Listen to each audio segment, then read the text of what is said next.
a reality.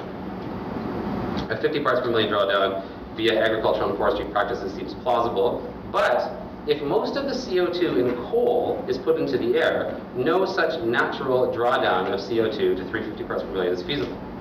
Indeed, if the world continues on a business-as-usual path for even another decade, etc., prospects for avoiding a dangerously large extended overshoot of the 350 parts per million level will be dim. Present policies suggest that decision makers do not appreciate the gravity of the situation. We must begin to move now toward the era beyond fossil fuels. The most difficult task, phase out over the next 20 to 25 years of coal use that does not capture CO2, is Herculean, yet feasible when compared with the efforts that went into World War II. The stakes for all life on the planet surpass those of any previous crisis. So this puts it in perspective, right? When I think about climate change activism, I think about this. James Hansen and his colleagues give us somewhere in the neighborhood of 10 years, right, to fairly substantially, pretty majorly, to have turned things around. Which isn't to say that we'll be at 350 in 10 years, but we will be, starting to head in that direction, or at least heading, upwards much less quickly. That's an unbelievable challenge, and as far as I'm concerned, a discussion of activism has to take the reality of that challenge into consideration. What it means is that we have to get quicker, right? That whatever we've been doing to raise awareness about whatever issues we care about, we haven't been doing it sufficiently effectively.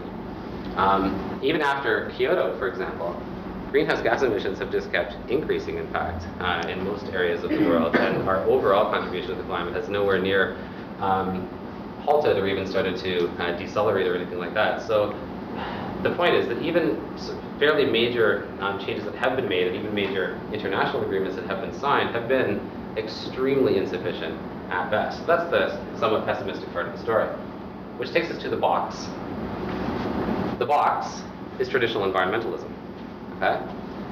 Many of the things that are in this box I hold quite dear to my heart, as do probably many of you, the people in this room. The things that you will recognize: an emphasis on conservation behaviors, lifestyle changes, green consumerism. These things are important.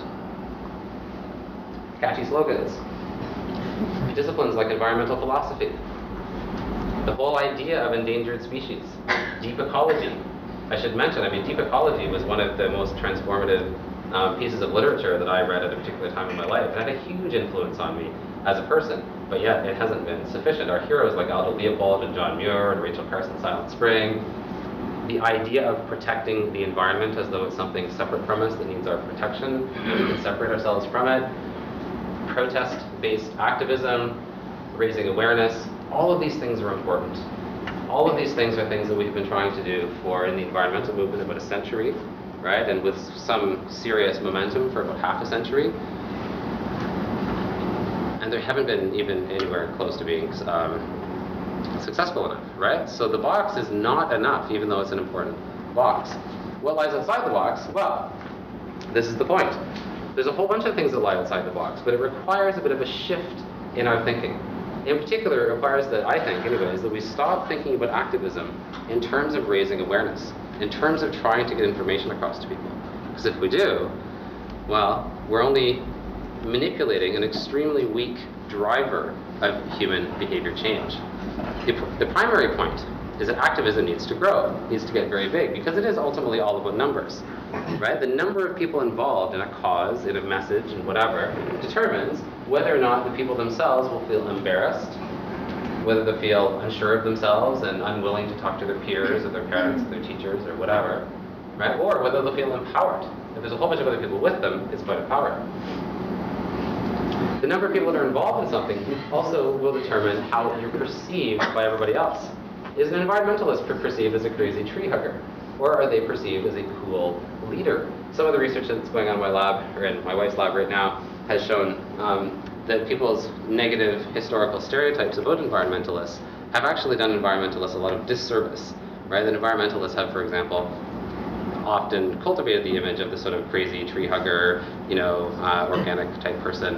However, to the extent that you're perceived that way by the mainstream, it takes away the credibility of your message, and it takes away the extent to which they will perhaps like the messenger and believe what they have to say. So negative stereotypes about groups that are giving a message have an influence over the message as well, which all comes down to numbers. Numbers. The difference between having hope and not having hope. Right? If it's just a few people, you don't have a whole lot of hope. But if there's a whole lot of people that have gotten motivated about something, then there's a whole lot of hope. Numbers determine whether or not decisions are made by the powers that be, or whether they're made by the people, or at least with some reasonably powerful input from the people. So when I think about activism, especially now in this new James Hansen world that we live in, I think about how to mainstream it, which goes against the way people have thought about activism for a long time, which is that it's very counterculture and it's a sort of niche identity that they can cultivate for themselves and these sorts of things, which can be very empowering. It's about distancing yourself from the mainstream to some degree, which again can be very empowering. But if you ultimately want to change things on a massive scale in a short amount of time, how can you do that without engaging the mainstream? How can you do that without engaging the masses? I don't know. So how do you motivate, or how do you get more people to be activists? Or is that the question? Or is the question, how do you motivate more types of people to be activists? That's a different question. Do we focus on the differences in society, and do we engage in some sort of niche marketing strategy where we have segmented society into a variety of different consumer-type groups like market researchers do, and then figured out how to tailor activist-related messages to those niche markets in order to appeal to them on that more sort of value-specific level? Is that what we do? Or do we try to create messages that will appeal to the average person, whatever that means, and try to find more universalistic messages, not ones that appeal to specific subgroups? I don't know. Or is the question that what we really need to do is to get the urgency and necessity of activism across to the public, that it is simply a matter of insufficiently raising awareness? Or is the question that we need to get people to behave in ways that are more consistent with activism, which is a slightly different question? Or it could be a different question again, is it getting them to behave in ways that will make them more likely to identify themselves as activists? There's a whole bunch of different questions in here, and depending which question you ask, has implications for how you're seeing the sort of goal of activism and the kinds of things that you might think of as being relevant. For example, as we went down these questions, there was a bunch of different shifts, but one was between mind and behavior. The first ones were about getting people to think differently. The last ones were about getting people to behave differently. Getting back to that earlier, education and inspiration and all that they're not the same thing. There's a big difference between how people think and what people do. So, raising awareness, having even quite effective education campaigns, and even if it's possible, which it usually isn't for activist groups, but if it's possible to provide financial incentives, these things tend to not be enough to shift behavior patterns over the long term in a variety of different behavioral domains, whether you're talking about the environment or health behaviors or a variety of behaviors for the public good. Education campaigns and incentive-based campaigns are not useless, but they're not nearly as powerful as we would like them to be. One of the reasons why is that they're based on basically a faulty model of human behavior. This model isn't faulty all the time, but it's faulty some of the time. Specifically, these are based on the assumption that we are rational people and that we do what we decide to do most of the time, right? So we make rational choices based on logic and utility maximization calculations or some such thing, that we have some idea in our minds of what the right thing to do is. And then, that we follow through on those decisions, okay, which are two quite dramatic assumptions about human behavior. Sometimes they're right.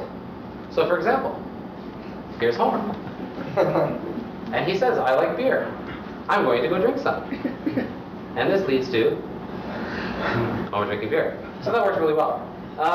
Some of the times, though, this doesn't work. So here's Homer, and he says, I have to work tomorrow. I have to take Lisa to her math group, give an important presentation, and the doc tells me I need to cut down drinking. I'm going to have a quiet night at home with Marge. Okay, so he's made this decision. And that leads to that behavior. So it doesn't always work that way. He had the best of intentions, but he didn't really follow through on them, which is something that you can probably identify with.